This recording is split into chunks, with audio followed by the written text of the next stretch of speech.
yang telah menunjukkan kepada kita jalan yang benar, dan semoga kita termasuk golongan umat yang mendapat syafaat dari Beliau. Dan terhormat Ibu Profesor selaku Kepala Sekolah Bulan, serta yang kami hormati pula Bapak Ibu Guru SD Negeri 2. Sebelumnya di sini saya sangat membanggakan akan menyampaikan bahwa di sini ada kegiatan diseminasi aksi nyata modul 94 dengan tema budaya positif yang akhirnya disampaikan oleh beliau Bapak Mujianto selaku calon guru penggerak 9 di Kabupaten Seragen. Susunan acara pada hari ini yang pertama adalah pembukaan, kemudian yang akan sambutan dari kepala sekolah, kemudian sebelum acara ada doa dari Bapak Sigit, kemudian acara inti yaitu diseminasi aksi nyata maksud privat yang harus disampaikan oleh Pak Mujianto, dan yang terakhir adalah penutup. Maka dari itu, untuk mempersingkat waktu, mari kita buka acara pada pagi hari ini dengan membaca basmalah bersama-sama. Dengan harapan semoga acara pagi-pagi ini mendapatkan keberkahan dari Allah Subhanahu wa Ta'ala. Selanjutnya sambutan yang disampaikan oleh Ibu Perwaningsih selaku Kepala SD Negeri 2, pada beliau dipersilakan.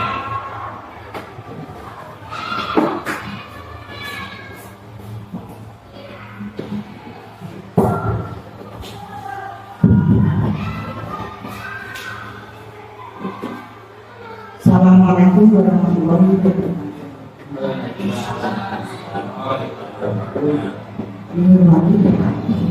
Guru SD Negeri 2 yang berbahagia pada ini.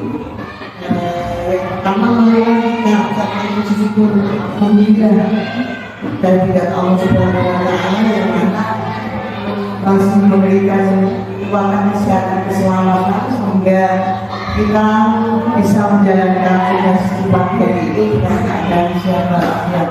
Tak lupa marilah kita lakukan pada junjungan kita Muhammad Sallallahu Alaihi Wasallam, salawat dan salam kita lakukan beliau yang nantinya akan menjadi syafaat yang mulia. Bapak Ibu, untuk mengingat kegiatan pada pagi hari ini, saya mengucapkan terima kasih karena kehadiran Bapak Ibu di kesempatan hari ini yang sudah menggunakan waktu sehingga bisa mengikuti kegiatan diseminasi aksi nyata 1/4 budaya positif yang akan disampaikan oleh Bapak Mujianto selaku calon guru penggerak anak 9. Bapak Ibu guru yang saya hormati, di era zaman sekarang ini kita sadari semua bahwa murid-murid kita atau generasi yang sekarang ini mengalami penurunan tentang adanya sopan santun, mungkin karakter yang semakin melemah. Artinya apa? Kita harus mengadakan penguatan, membentuk karakter itu agar tumbuh kembali sehingga bisa memiliki jiwa yang berkarakter positif. Nah, untuk itu kegiatan ini mungkin nanti akan disampaikan oleh Bapak Mujianto bagaimana cara membangkitkan ataupun menumbuhkan kreativitas anak nanti dalam menumbuhkan budaya positif yang akan disampaikan nanti oleh Bapak Mujianto. Untuk itu sebagai guru kita harus pandai menyikapi, pandai dalam memilih solusi untuk menangani permasalahan setiap permasalahan yang akan ada di lembaga sekolah kita ini. Untuk itu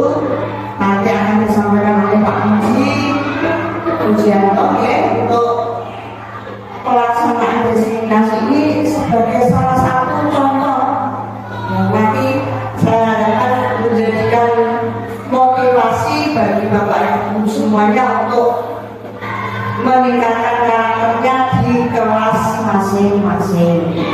Ya, jadi kita semua bertanggung jawab untuk pembentukan karakter anak di lingkungan sekolah kita. Jadi sebagai guru kelas berarti di kelasnya masing-masing, di guru kantor berarti semua sudah bertanggung jawab untuk anak didik dari kelas 1 sampai kelas 6 untuk sekolah kita. Nanti kita ciptakan di lingkungan SD ketika tanda sama 2 ini, nanti kita ciptakan siswa-siswi yang mempunyai jiwa berkarakter yang luhur sehingga menumbuhkan kepribadian yang baik dan bisa anak-anak siap untuk menyongsong kehidupan kelak di masa mendatang dengan kepribadian yang baik. Saya kira sambutan awal dari saya hanya seperti itu. Saya kurang kesalahan beberapa, saya mohon maaf ya sebesar-besarnya. Bila itu hidayah. Assalamualaikum warahmatullahi wabarakatuh. Waalaikumsalam.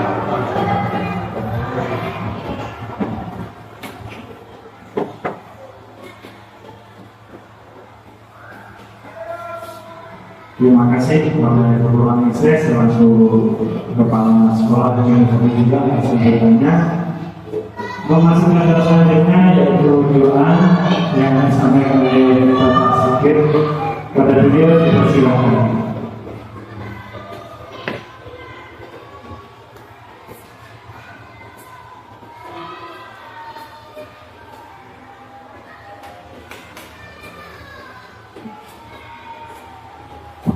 Bismillahirrahmanirrahim. Assalamualaikum warahmatullahi wabarakatuh. Marilah Bapak Ibu semua, sejenak kita menundukkan hati dan kita berdoa kepada semoga acara kita ini memberikan hikmah dan semoga untuk angkot dalam menjalani CPG bisa terselesaikan dengan baik dan lancar bagi kalian sekarang. Bismillahirrahmanirrahim. Allahumma shalli ala Muhammad wa ala ali sayyidina Muhammad walhamdulillahi rabbil alamin. Hamdan syakran hamdan lillahi hamdan yuwaffiqu ni'amahu wa yuzidu ya rabbal alamin. Allahumma shalli wa sallim ala sayyidina Muhammad wa ala ali sayyidina Muhammad. Allahumma rabbana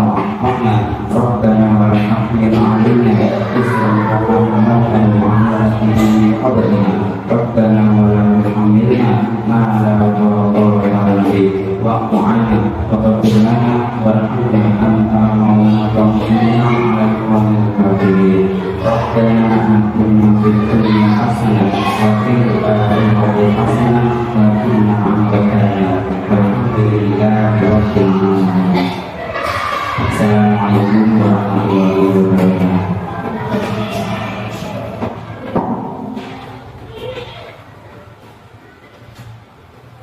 Terima kasih kepada Mas Sakir atas doanya. Semoga ibadah tadi pada hari ini lancar dan diberikan Allah Subhanahu wa Ta'ala. Selanjutnya acara ini yaitu diseminasi aksi nyata mengenai keempat dengan tema budaya positif yang disampaikan oleh Bapak Mas Hendro. Pada beliau dipersilakan.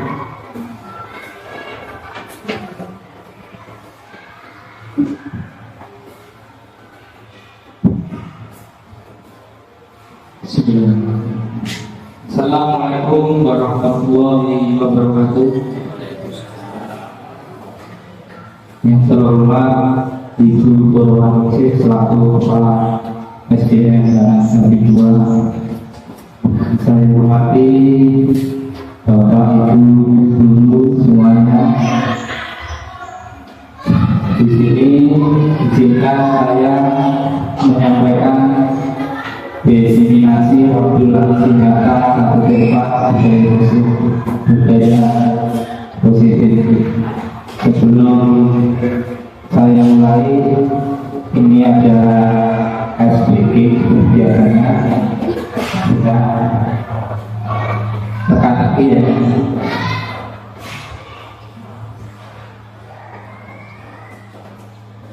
Di situ ada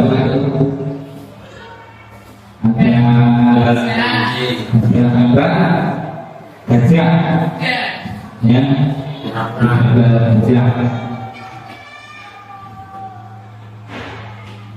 Berarti kan itu ada gambar gajah dan banyak hewan. Ada berapakah dalam gambar itu nanti? Coba sebutkan berapa?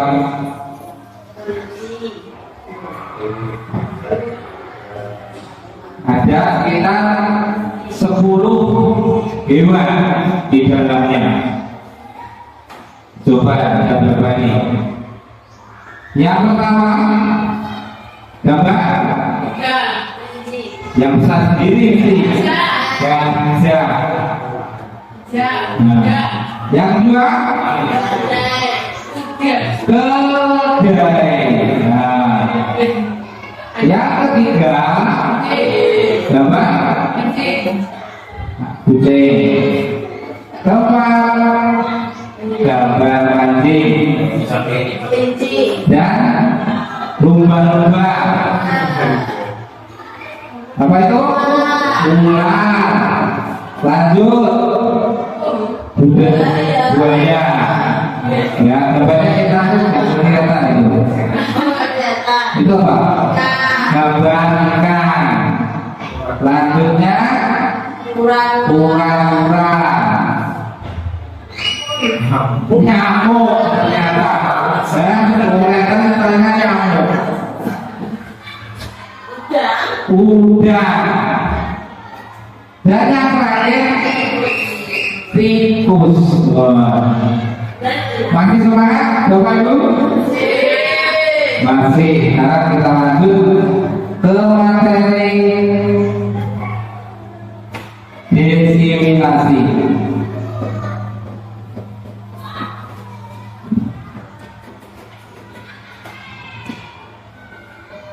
Diseminasi budaya positif.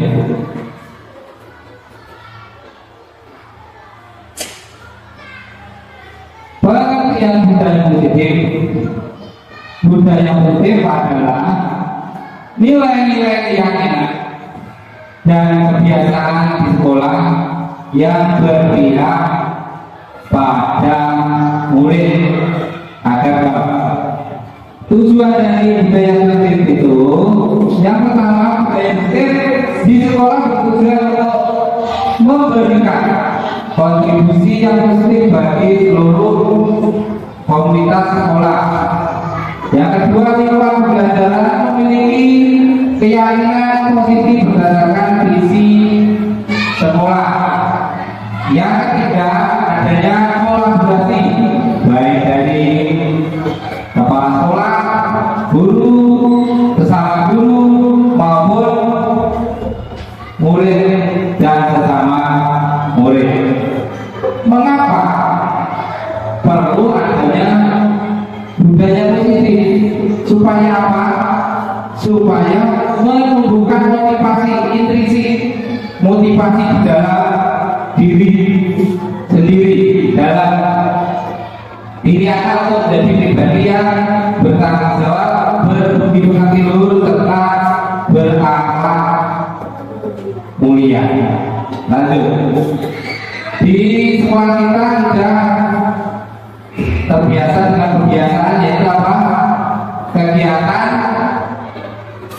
sholat duha dan sholat zuhur, budaya positif yang sudah terlaksana.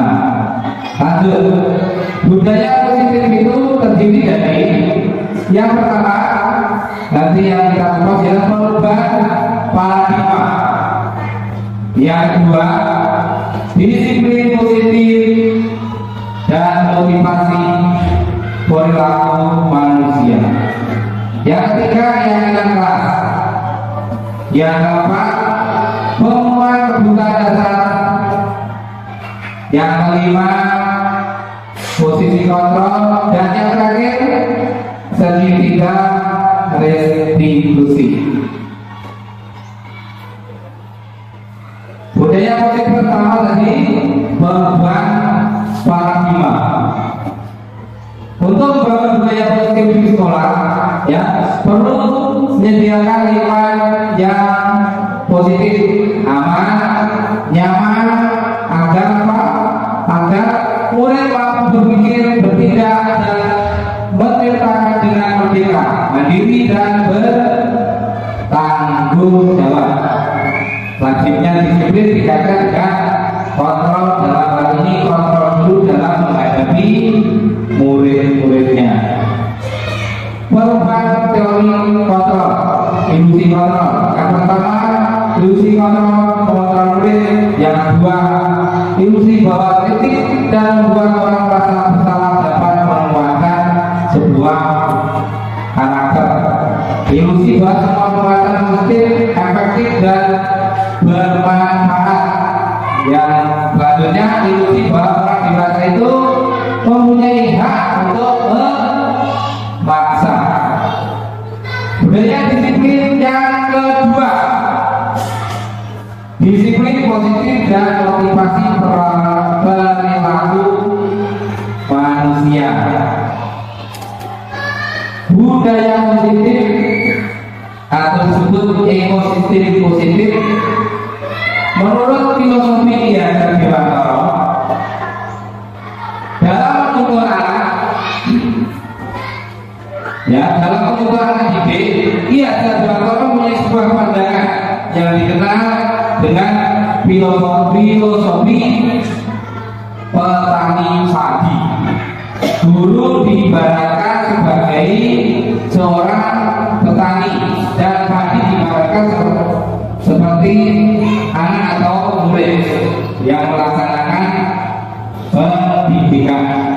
Ibarat petani sebagai guru yang menyebar benih atau bibit tidak bisa memaksa tanaman padi menjadi jagung, yaitu padi yang disebar tidak bisa menjadi jagung atau ketela atau yang lainnya, tapi tetap jadi padi. Jika ia menanam padi, panennya pasti padi. Dia tidak bisa mengubah suatu program tersebut. Hal tersebut juga dimaksud kepada anak-anak yang mempunyai minat dan bakat masing-masing. Tidak bisa dipaksa untuk menjadi apa yang kita inginkan, ya, atau orang tua juga perlu. Beliau juga menekankan bahwa petani tidak boleh membedakan dari mana itu asal padi, pupuk dan lainnya, karena minat anak itu beragam dan berbeda-beda. Namun mempunyai hak yang sama untuk tumbuh berkembang menjadi anak yang cerdas atas kemauannya sendiri. Merdeka menurut Ki Dewantara, merdeka itu artinya tidak hanya terlepas dari perintah, melainkan juga cakap dalam memerintah pada dirinya sendiri. Maka disiplin dalam dari bahasa Latin yang yaitu disiplina, yang menunjukkan kepada kegiatan belajar dan mengajar. Istilah dalam bahasa Inggrisnya yaitu disiplin, berarti tertib, taat atau menjaga tingkah laku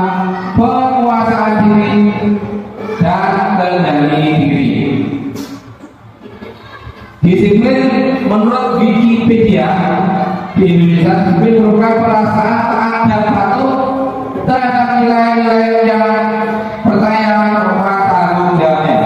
Disiplin positif merupakan salah satu cara menerapkan disiplin yang bertujuan untuk menumbuhkan kesadaran serta memberdayakan anak untuk melakukan sesuatu tanpa sokongan, ancaman atau hukuman. Namun dalam kita makna kata disiplin telah berubah menjadi suatu yang dilakukan seorang pada orang lain mendapatkan kepahaman. Ketujuan umum adalah menghubungkan kata disiplin dengan ketidaknyamanan, bukan dengan apa yang kita hargai atau pencapaian pujian mulia. Nilai-nilai kebajikan universal. Nilai kebajikan universal adalah sifat positif manusia yang merupakan tujuan mulia yang ingin dicapai setiap individu. Nilai tersebut bersifat universal dan lintas bangsa, suku, bangsa, agama maupun latar belakang. Dengan mengaitkan nilai kebajikan yang diyakini seorang, maka motivasi intrinsik akan terbangun sehingga menggerakkan motivasi dari dalam untuk dapat mencapai tujuan, yaitu menurut Dian Wilson. Nilai kebajikan yang ingin dicapai oleh setiap anak kita kenal dengan profil pelajar Pancasila yang terdiri, yaitu beriman, bertakwa pada Tuhan Yang Maha Esa dan berakhlak mulia. Yang kedua, mandiri, bernalar kritis, berbineka tunggal, bergotong royong dan kreatif. Di sini Bapak Ibu, teori motivasi perilaku manusia. Ada motivasi eksternal dan motivasi internal. Motivasi internal ada dua, eksternal ada dua. Yang pertama, motivasi karena adanya tekanan atau takut karena adanya hukuman. Contohnya apa ya? Kalau bisa Bapak Ibu, yang pertama, yang pertama itu biasanya orang pakai helm. Orang pakai helm itu karena apa? Karena takut tadi ditilang, hukuman ditilang atau ditangkap polisi. Ya, tidak dengan kesadaran sendiri supaya dia menjaga keselamatan. Yang kedua, motivasi eksternal yang kedua untuk mendapatkan imbalan dari orang lain, seperti anak-anak kita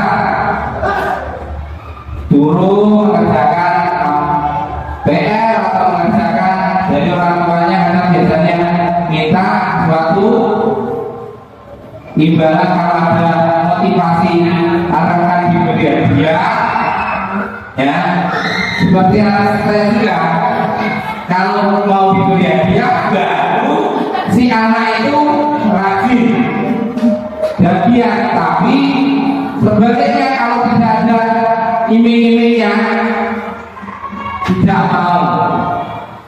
Dan yang ketiga, motivasi dari internal. Berarti si anak ini sudah punya apa? Punya kesadaran sendiri. Oh, kalau saya tidak belajar, nanti nilai saya jelek dan tidak naik kelas. Dia juga punya kesadaran sendiri supaya nilainya baik, harus belajar.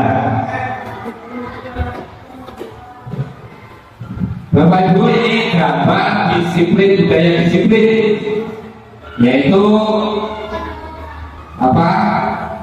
Setiap Senin kita menjalankan apa? Upacara bendera, ya, kedisiplinan, artinya kedisiplinan, baik itu baris berbaris, dan yang lainnya. Yang kedua, ini yang diambil dari kemarin waktu pembelajaran demonstrasi. Tiap hari anak-anak diwajibkan kalau masuk salim sama Pak Guru. Dan yang ini dibiasakan Bapak Ibu kalau bisa sebelum masuk apa itu baris ke depan, baris ke depan, seperti zaman kita dulu itu apa baris ke depan, nah setelah dulu terus baru masuk. Lanjut budaya positif yang ketiga, yaitu keyakinan kelas.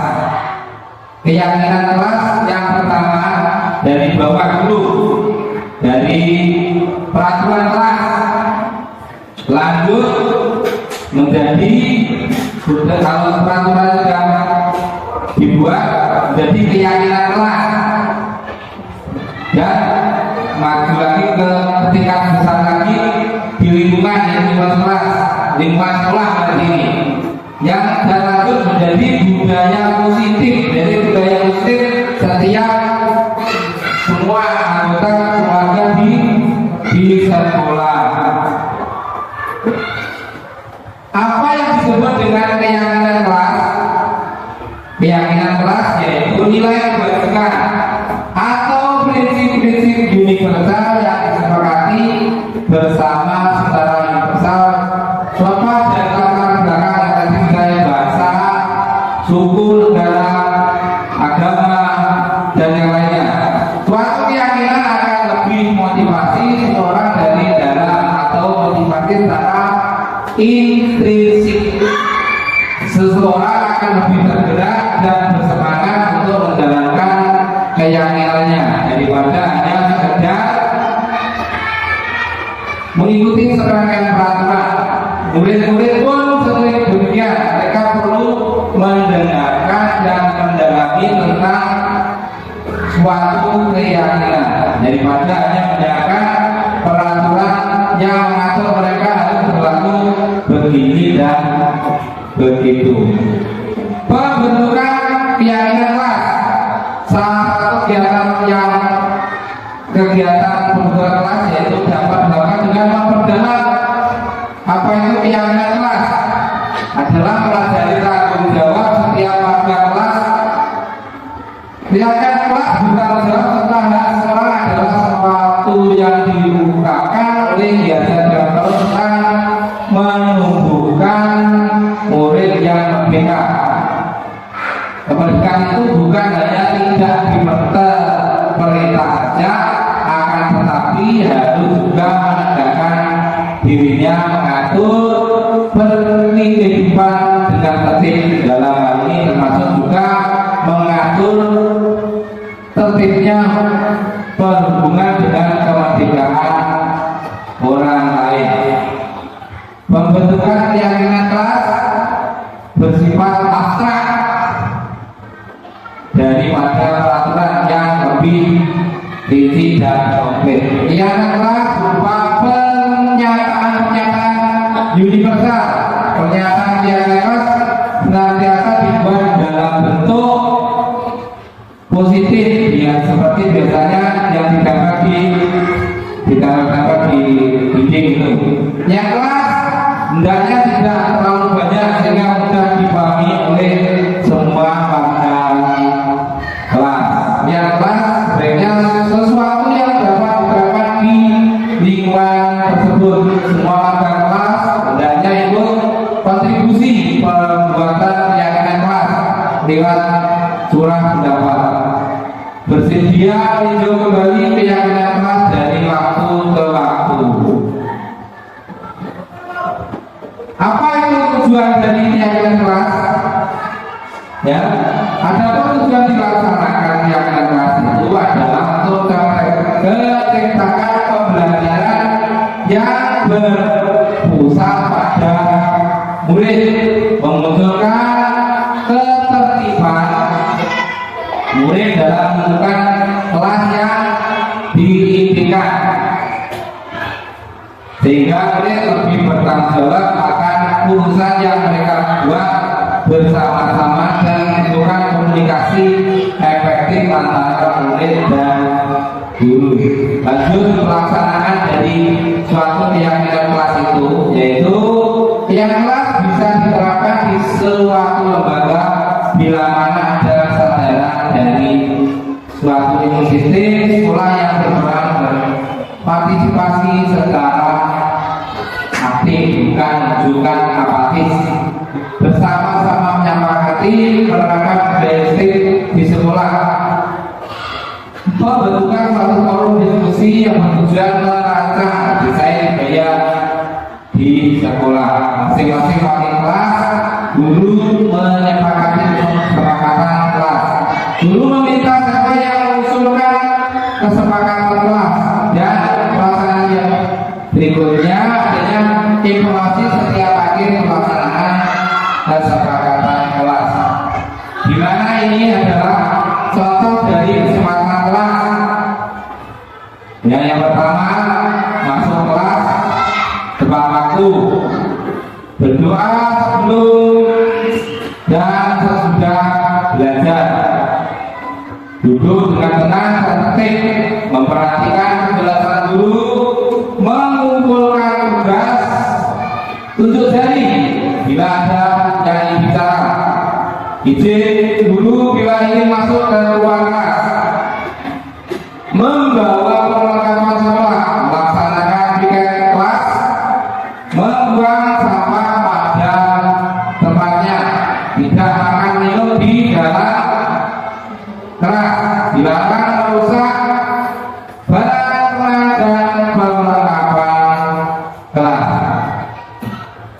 Lanjut, hasil dari keyakinan kelas itu yang pertama, yang bertanggung jawab mengerjakan tugas piket tiap hari itu tiap pagi ini, bersikap jujur, bersikap tenang saat pelajaran berlangsung, bersikap sopan dan menghormati guru, saling tolong-menolong dan hidup rukun dengan temannya.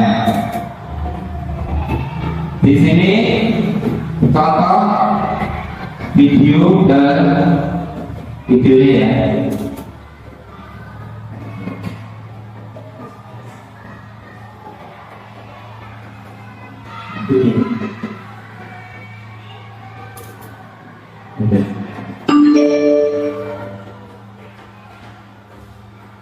Di sini kita berdoa dulu, mudah-mudahan kita semua diberi kemudahan dalam pembelajaran. Berdoa dimulai.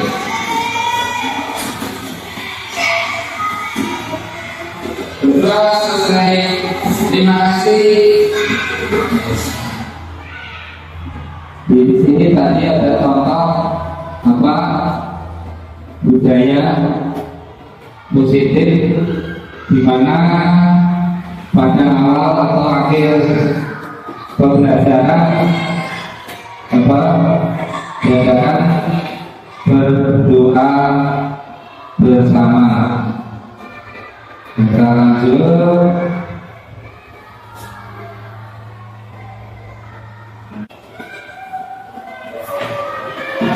Yang selanjutnya itu ya, budaya positif yang keempat, yaitu kebutuhan dasar manusia. Apa itu kebutuhan dasar manusia?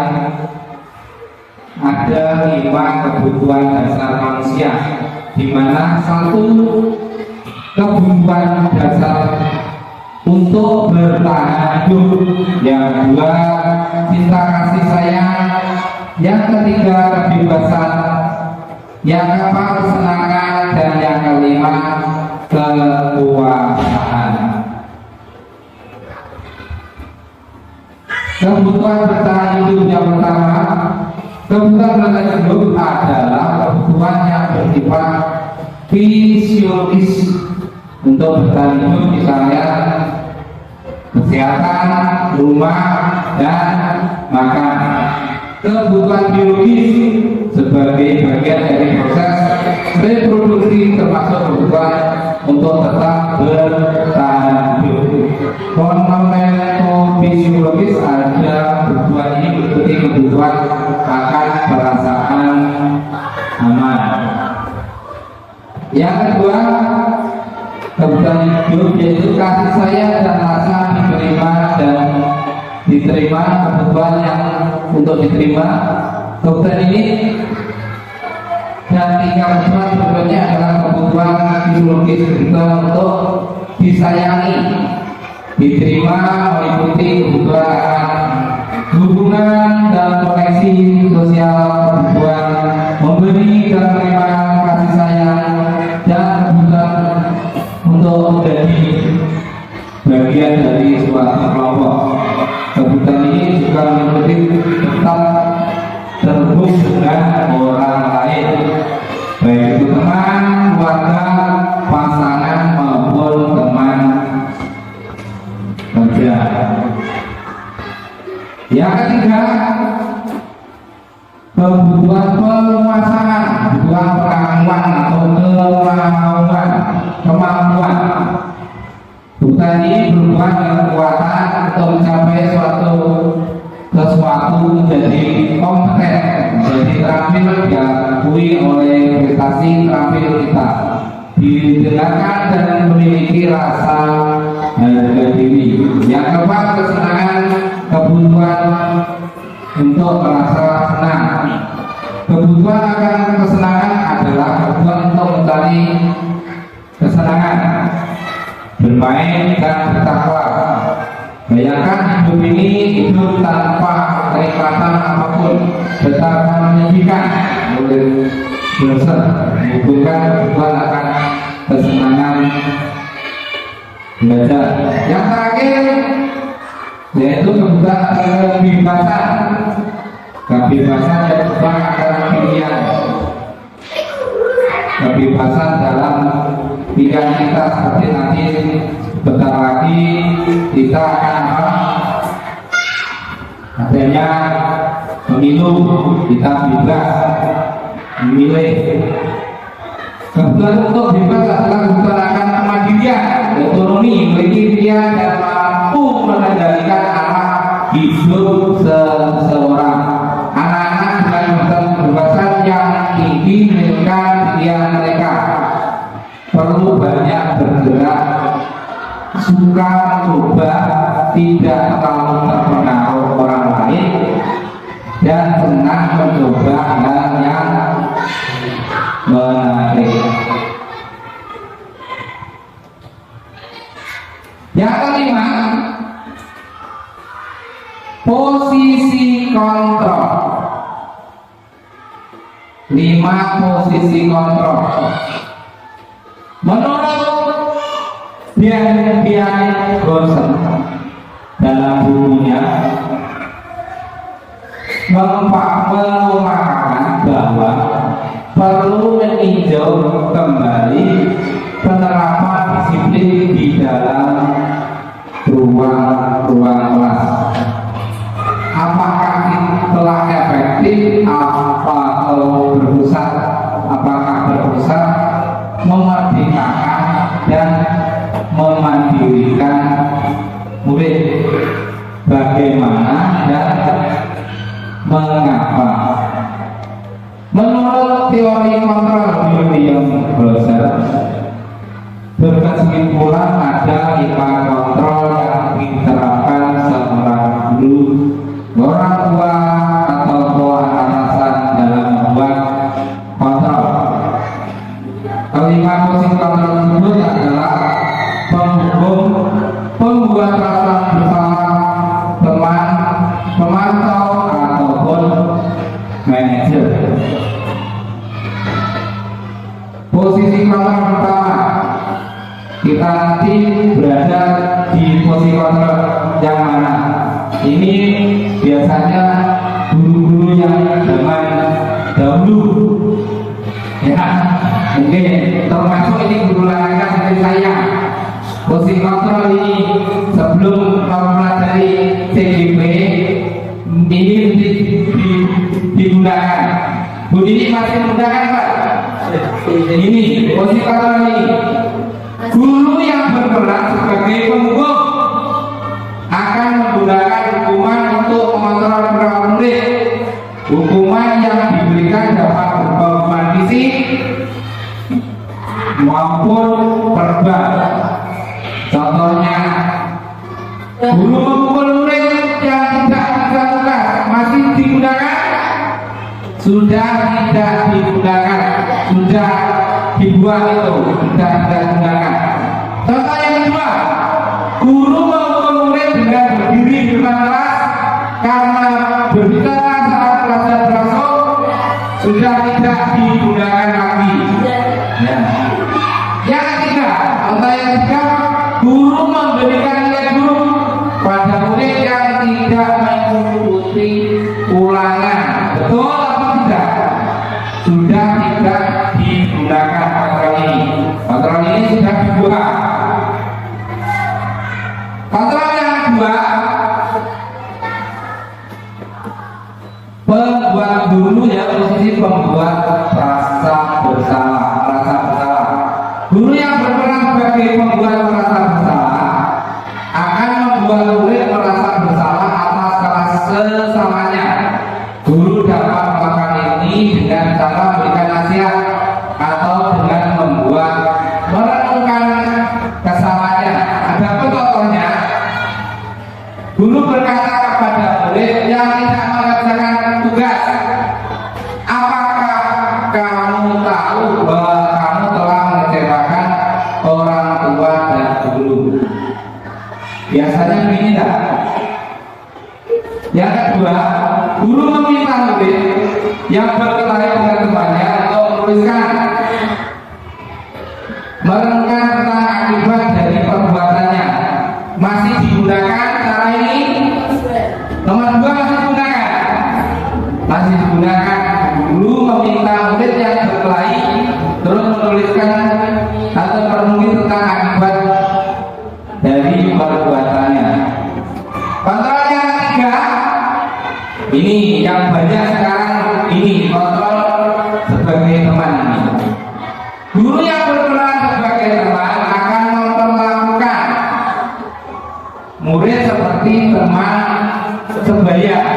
Sekarang itu antara guru sama anak didiknya, muridnya, dan kita ngobrol seperti seperti teman biasa.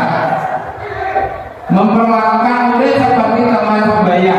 Guru akan berusaha dekat dengan murid dan memahami masalah yang mereka hadapi. Contoh, guru sering ngobrol dengan murid di luar jam pelajaran, betul? Betul. Guru ikut bermain dengan murid saat istirahat. Ya. Yang ketiga, bantu murid memecahkan masalah pribadi. Betul. Jadi kalau tidak bisa mengerjakan soal, nanti Pak Guru bantunya. Posisi yang ketiga, sebagai pemantau. Guru yang berperan sebagai pemantau akan memantau perilaku murid, memberikan arahan jika diperlukan. Guru akan berusaha memastikan bahwa murid mengikuti aturan dan normal yang berlaku di sekolah. Adapun contohnya yaitu guru berkeliling kelas saat pelajaran berlangsung untuk memastikan bahwa murid perhatikan. Betul? Betul ini. Guru menegur murid yang berbicara saat pelajaran berlangsung. Ya.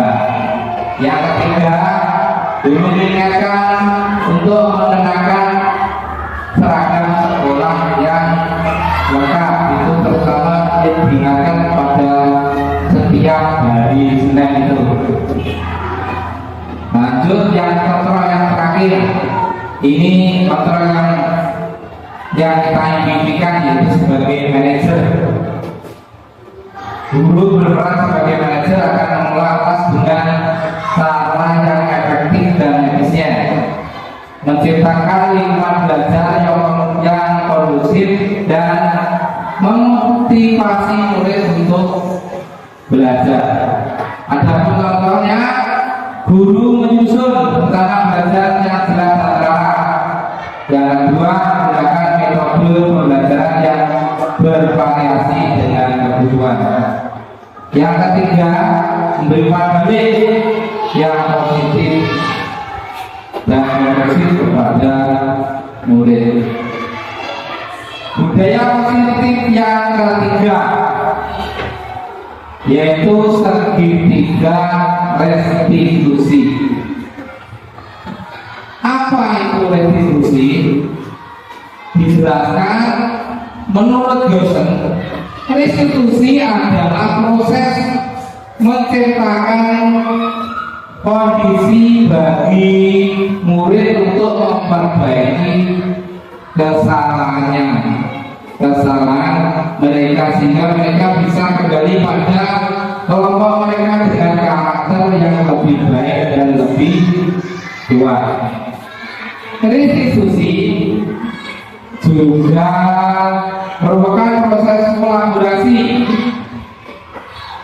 yang mengajarkan murid untuk mencari solusi untuk masalah mereka dan membantu murid berpikir tentang orang seperti apa yang mereka inginkan menjadi tujuan yang mulia dan bagaimana mereka harus memperlakukan orang lain. Adapun ciri-ciri restitusi ada 9 itu. 1. Bukan untuk menebus kesalahan, namun untuk belajar dari sebuah suatu kesalahan itu. Yang kedua, untuk memperbaiki hubungan. Yang ketiga, tawaran bukan paksaan. Yang keempat, restitusi menuntut untuk melihat dan diarahkan dalam diri. Restitusi mencari kebutuhan dasar mendasari tindakan.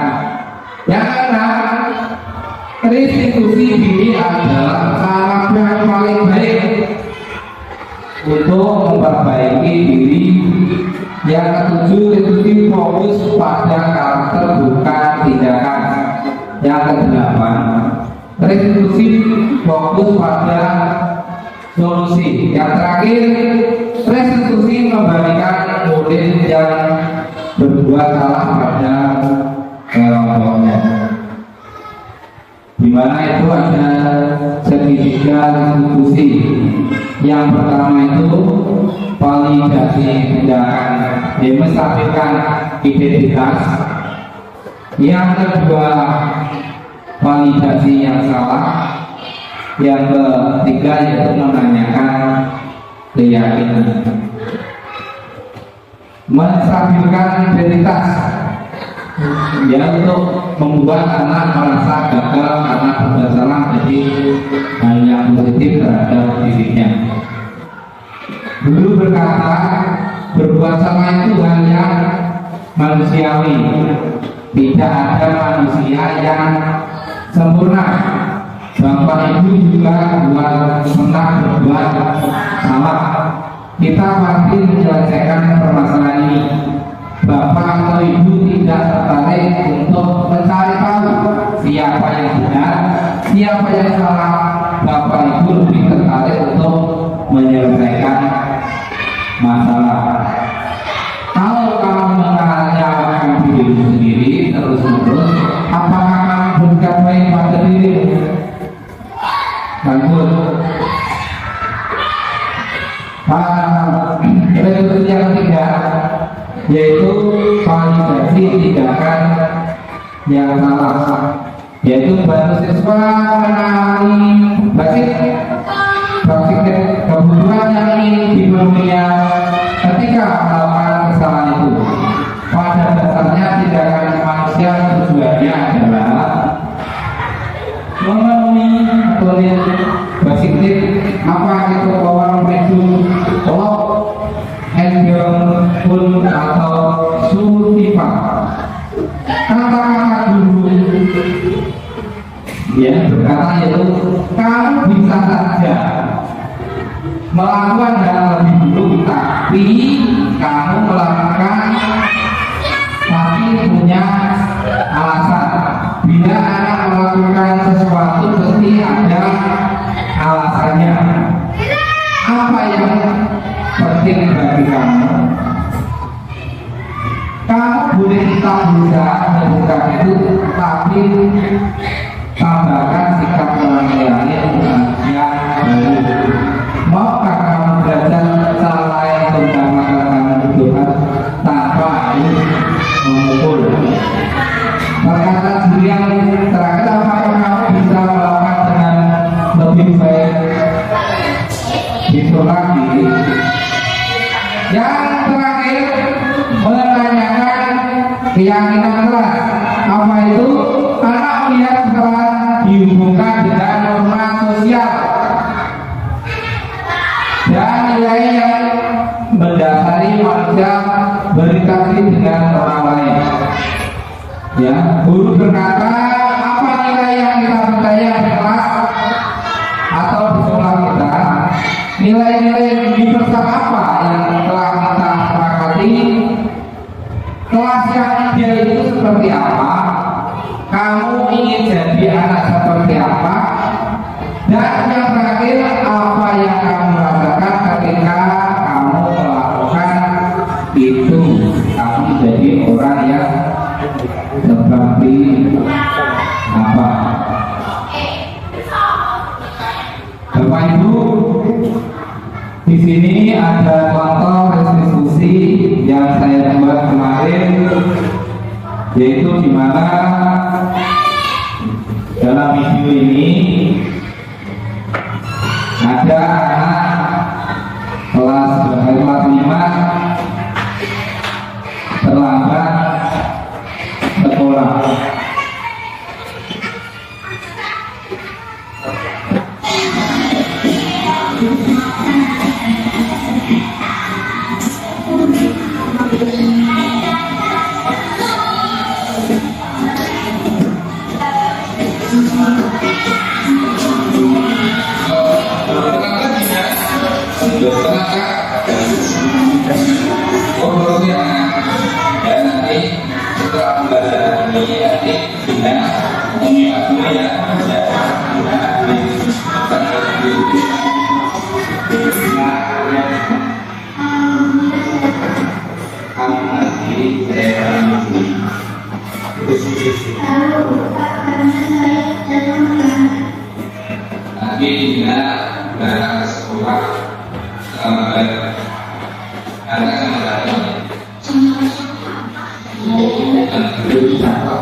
Setiap manusia itu pasti melakukan kesalahan. Itu adalah manusia yang paling dulu juga pernah melakukan kesalahan. Datang ke sekolah juga terlambat dan juga selama dalam masuk ke kesalahan. Namun di sini Pak Guru sudah mencari siapa yang salah.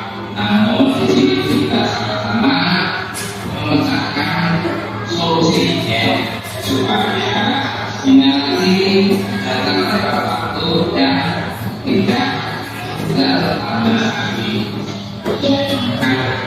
Kira-kira pasti dia punya alasan mengapa hari ini ada sekolah. Mengapa saat penulisan akan tidak berarti membawa ibumu?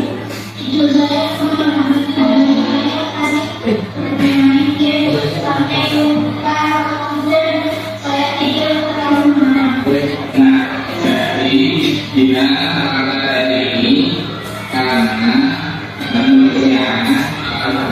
juga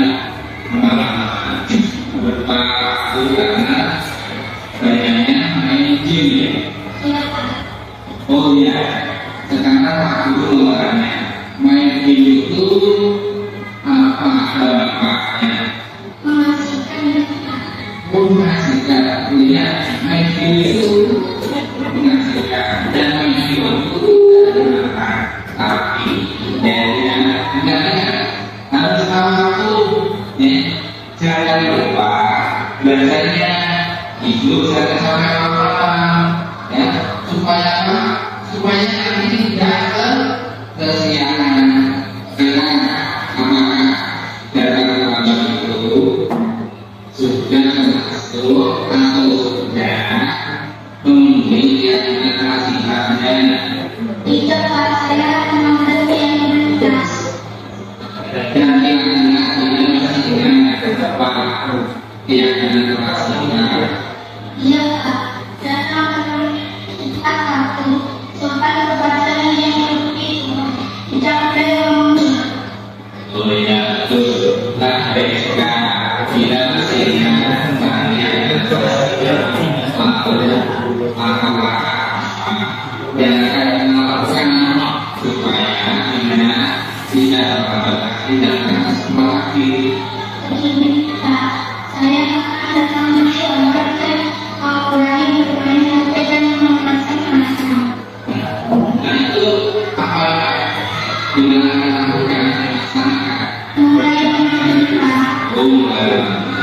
Oke, kita sudah berusaha untuk menjadi lebih baik, maka doakan semoga menjadi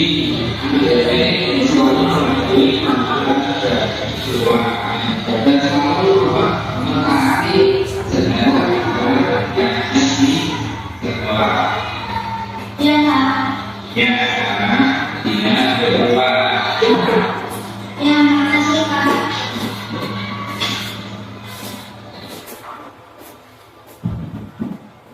Demikian Bapak Ibu, tadi contoh dari hasil diskusi dari kelas 5 yang datang terlambat ke sekolah.